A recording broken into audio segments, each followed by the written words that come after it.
នេះគឺជាមួយពាន់មួយរយម្ភៃប្រាំបី Mobile Gun System ឬក៏ហៅកាត់ខ្លីថា M1128 MGS ជំរាបសួរប្រិយមិត្ត KH News ជាទីមេត្រីដោយលោកអ្នកដឹងស្រាប់ហើយថាសហរដ្ឋអាមេរិកគឺជាប្រទេសមហាអំណាចធំបំផុតមួយបានកាន់កាប់ពិភពលោកនេះអស់ជាច្រើនទសវត្សរ៍មកហើយបើនិយាយពីសពាវុធវិញប្រទេសមួយនេះមានសពាវុធរាប់ពាន់មុខឯណោះនិងអាវុធរបស់ពួកគេសុទ្ធសឹងតែធ្លាប់បានចូលប្រឡូកក្នុងសង្គ្រាមទាំងអស់ទូយ៉ាងដូចជារថភេដាយប្រយុទ្ធ M1128 MGS នេះអីចឹងត្រូវបានសហរដ្ឋអាមេរិកយកចូលទៅប្រឡូកក្នុងសង្គ្រាមនៅមជ្ឈមបូព៌ាតើរថភេដាយប្រយុទ្ធមួយនេះមានសមត្ថភាពកម្រិតណានោះសូមទស្សនាវីដេអូនេះដូចតទៅដោយ M1128 MGS គឺជារថភេដាយប្រយុទ្ធមួយប្រភេទខ្លះហៅវាថា Light Tank ឬក៏ហៅជាភាសាបច្ចេកទេសតែម្ដងនោះគឺ Assault Gun Armor Fighting Vehicle ផលិតដោយអាមេរិកនិងកាណាដាវាត្រូវបានផលិតឡើងក្នុងឆ្នាំ2002ដល់ឆ្នាំ2010មានចំនួនត្រឹមតែ142គ្រឿងប៉ុណ្ណោះនិងធ្លាប់បានចូលប្រឡូកក្នុងសង្គ្រាមនៅអ៊ីរ៉ាក់និងអាហ្គានីស្ថានរថភេដាយមួយនេះមានទម្ងន់18តោន.77បណ្ដោយប្រវែង 6.95 ម៉ែត្រទៅតឹង 2 ម៉ែត្រ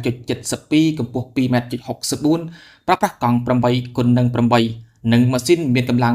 350សេសរត់ក្នុងល្បឿន96គីឡូម៉ែត្រក្នុង1ម៉ោងរត់បានចម្ងាយ528គីឡូម៉ែត្របំពេញទៅដោយកាំភ្លើងធំកាណុង105មីលីម៉ែត្របាញ់បាន10គ្រាប់ក្នុង1នាទី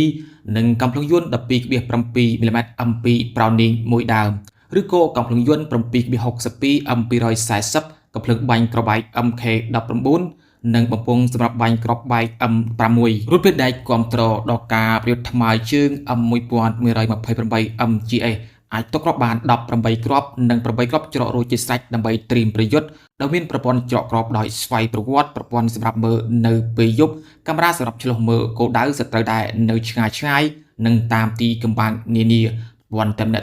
និងម៉ាស៊ីនត្រជាក់ផងដែរស្រទាប់ដៃថែបដែលស្របការពារវាអាចការពារពីការវាយប្រហារដោយគ្រាប់កាំភ្លើងយន្តធុន